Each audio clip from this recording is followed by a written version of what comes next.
Friends, आज 18 सितंबर को मैंने बीटीसी की ट्रेड शेयर की थी बिल्कुल लाइव यूट्यूब पर रहते हुए, और हमारा पहला टारगेट हिट हो चुका है अल्हम्दुलिल्लाह। हमने आज के दिन बीटीसी से बहुत अच्छा प्रॉफिट बनाया है।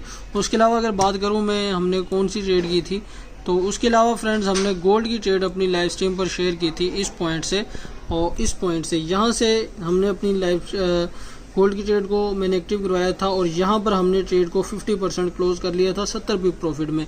अच्छा, अब इस पॉइंट से हमारी ट्रेड इस पॉइंट से फिर से एक्टिव है, हम थोड़े से प्रॉफिट में हैं। इस पॉइंट से हम 20 पिप प्रॉफिट में हैं अभी भी। तो ये दो ट्रेडें हमारी प्रॉफिट में थी। उसके अलावा एक ट्रेड हमारी फ्रेंड्स लॉस में थी। इस पॉइंट से हमने एक ट्रेड को एक्टिव किया था, उसमें 70 पिप का हमारा स्टॉप लॉस था जो हमारा हिट हुआ था। तो ओवरऑल आज के दिन हमने दो ट्रेड्स को प्रॉफिट में बुक किया है, एक ट्रेड को हमने लॉस में बुक किया था। तो ओवरऑल हम प्रॉफिट में हैं अल्हम्दुलिल्लाह। फ्रेंड्स, आप सबसे गुजारिश है कि हमारे चैनल को सब्सक्राइब करें, वीडियो को लाइक करें, अपने दोस्तों के साथ शेयर करें, और यूट्यूब चैनल को भी सब्सक्राइब करें ताकि तमाम लाइव स्ट्रीम्स आप देख सकें और प्रॉफिट बना सकें। अल्लाह हाफिज़।